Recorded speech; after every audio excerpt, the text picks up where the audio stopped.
What's up guys, welcome back to the channel, and today I'm back with another video where this time we're going to be looking at the best title runs in NBA history and looking at which player had the best individual run from every decade going back to the 1960s. And for me personally, I always feel like winning definitely matters and winning championships should always matter when ranking players. And for this specific video, I'm not going to take into account competition and teammate help as much. I'm more going to focus on the individual, how great they were at basketball, and how dominant they were during their run. Now before I get into this video, if you haven't already subscribed, make sure to do so, and if you could like this video, I'd greatly appreciate it. So with that being said, let's get into the video. Now first up, we have the 1960s, and the player for the best individual title run was Wilt Chamberlain in 1967. And Wilt at this time was in his 8th season, and he was 30 years old. And he had already had some deep playoff runs and won multiple MVPs. And this year was no different, as Wilt once again won MVP, but this year he had a very good Philadelphia team surrounding him as they won 68 games, at the time the most in NBA history. And if you know Wilt Chamberlain, stats-wise he is always dominant, but this year he took a step back and became more of a team player, which in my opinion is more conducive to winning championships. And going straight into the playoffs, if you look at his stats in round 1 versus the Royals, he averaged 28, 11, and 26 on 61% shooting, and they won that series in 4 games.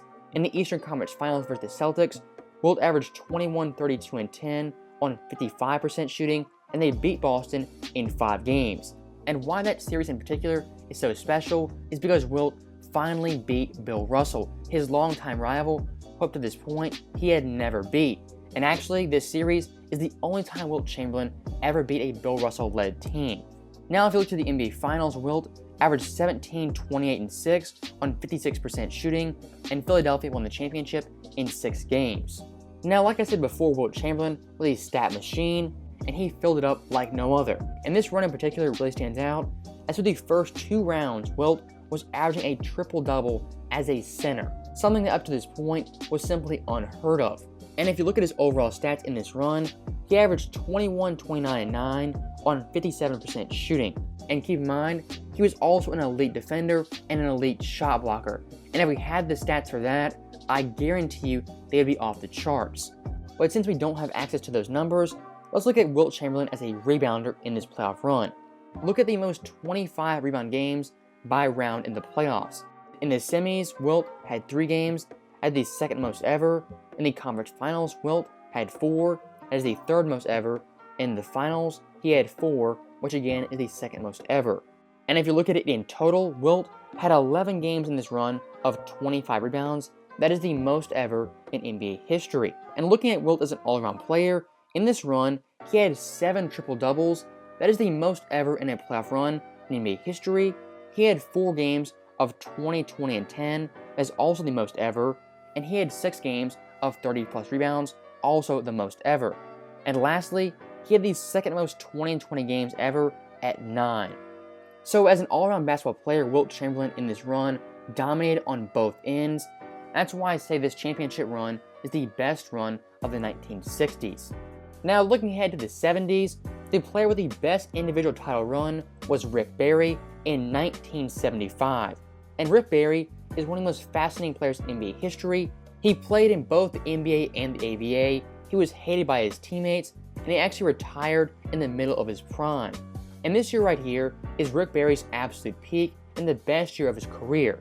And once again, we'll break it down by round. Versus the Sonics, he averaged 27, 7, and 5 with 2.1 steals on 46% shooting. In the conference finals, he averaged 28, 6, and 5 with 2.4 steals on 42% shooting. And in the finals, he averaged 29, 5, and 4 with 3.5 steals on 44% shooting, and they swept the Washington Bullets to win the championship. And looking at all 3 of those rounds in total, it's pretty obvious that Rick Barry was a dominant scorer and a great free throw shooter.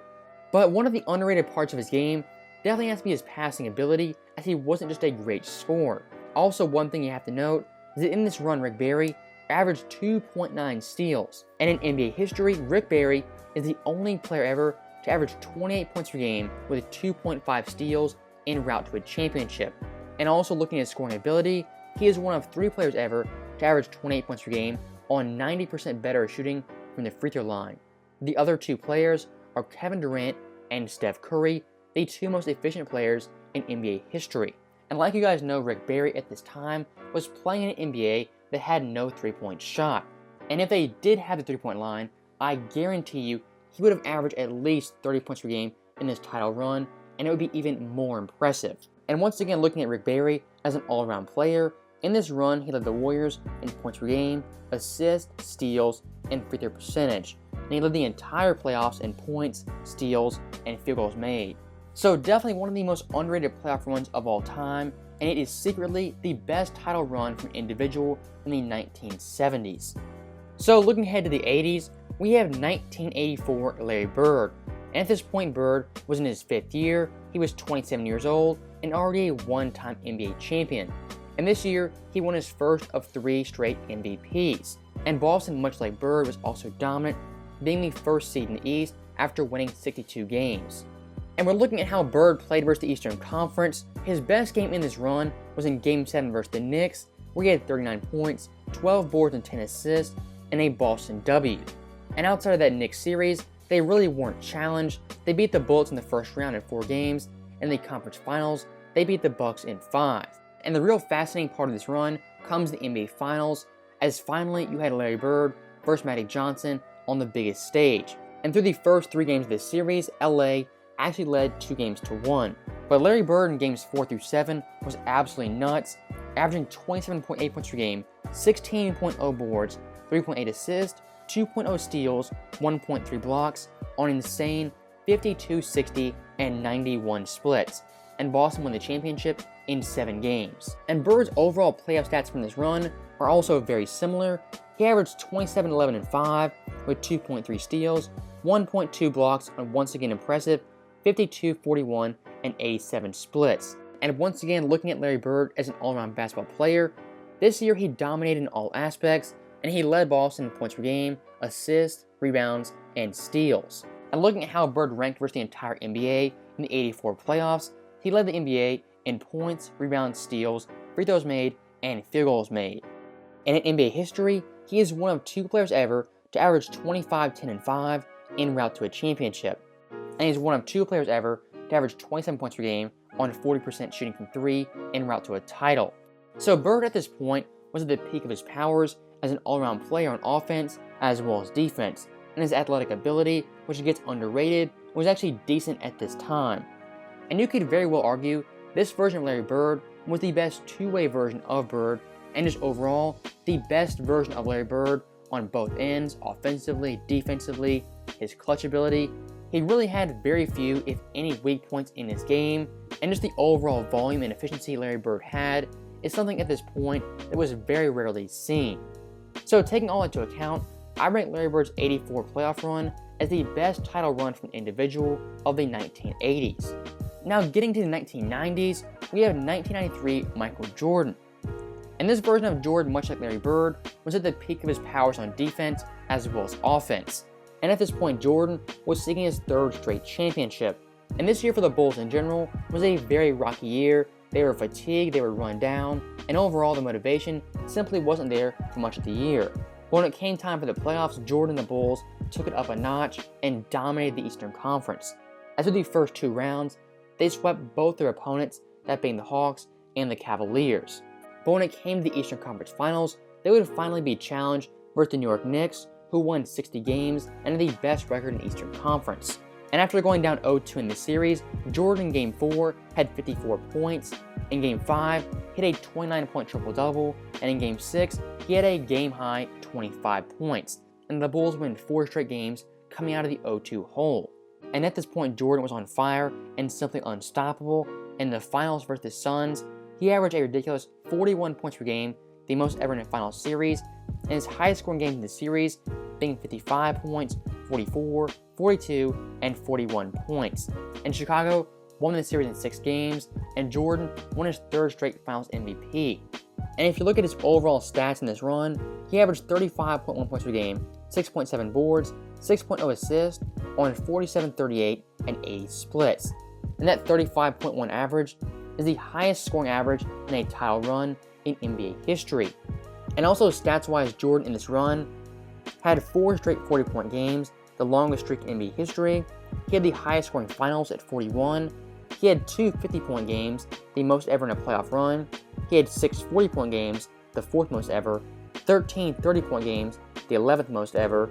And he had 4 40-point games in the finals, that is also the most ever. So Jordan, like most of the players on this list, was a great all-around player, and actually in my opinion, I think Jordan is actually underrated at that aspect. So that is why I put Jordan's 93 run as the best individual title run of the 1990s. So up next we have the 2000s, and for this decade, I have 2001 Shaq. And Shaq at this point was already an MVP and come off a championship in 2000.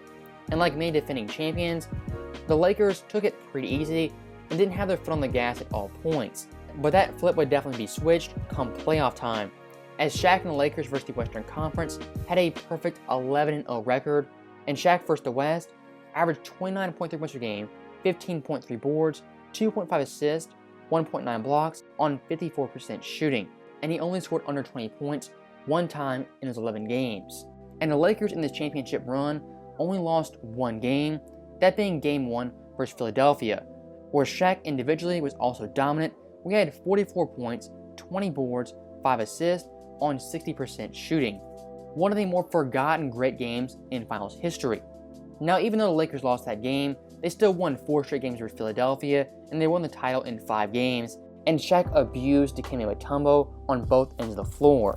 And if you look at Shaq's overall stats in this run, he averaged 30.4 points a game, 15.4 boards, 3.2 assists, 2.4 blocks on 55% shooting. And in this run, he only had one game under 20 points, and he had a double-double in every single game. And he shot over 50% from the field in all but 2 games, and he has the only 40-20-5 game in finals history. And also in Game 2 versus Philadelphia in the finals, he had a near quadruple-double, having 28 points, 20 boards, 9 assists, with 8 blocks. Again, one of the most forgotten games in finals history. So Shaq this year was at the peak of his powers from an offensive perspective and dominated the game like very few players could. And that's why I rank this championship run from Shaq as the best run of the 2000s. Now getting to the last decade, we have the 2010s. And we're looking at the best individual title run ever. You have to go with LeBron James from 2016. Once again, I'll stress, from an individual perspective, LeBron James had the best championship run of the 2010s. And this year was kind of a revenge year for LeBron. It was coming off the 2015 finals, where he was undermanned and was carrying a terrible Cavs roster. And for the 2016 season, there was one goal in mind, and that was winning the championship. And through the first 2 rounds, it was pretty easy going, and they swept the Pistons as well as the Hawks. And in the conference finals, they would be challenged by the Raptors, who actually tied the series up at 2 games apiece. But in Game 5, Cleveland won by 38, and in Game 6, they won by 26. And after that, you got the rematch of the Cavs versus Warriors in the NBA Finals, finally being healthy. And like everyone knows, Cleveland went down 3-1. And over the last 3 games of this series, LeBron James would possibly have the best 3 games ever in a finals series, averaging 36.3 points a game, 11.7 boards, 9.7 assists, 3.0 steals, 3.0 blocks on 50, 42, and 73 splits. And those games included 41 points in Game 5, 41 points in Game 6, and a 27-point triple-double in Game 7 that had the iconic block on Andre Iguodala. And in this final series, LeBron became the first player ever to lead both teams in all 5 major stat categories. And looking at the Cavaliers, he led them in points per game, rebounds, assists, steals, as well as blocks. And he was the driving force behind the first ever 3-1 comeback in the NBA Finals, and he was the 3rd player ever to have a triple-double in Game 7 of the Finals. And looking beyond the stats, this title run for LeBron really cemented him as one of the greats in NBA history. He won his first championship with a team that drafted him, and he ended a 52-year drought of no championship teams from Cleveland. So taking all that into account, I rank this 2016 run as the best individual championship run of the 2010s. So that right there was the end of the video. That was the best championship run from every individual from every decade, going back to the 1960s. And as always, thank you guys for watching. I hope you enjoyed it. I'll see you guys next time.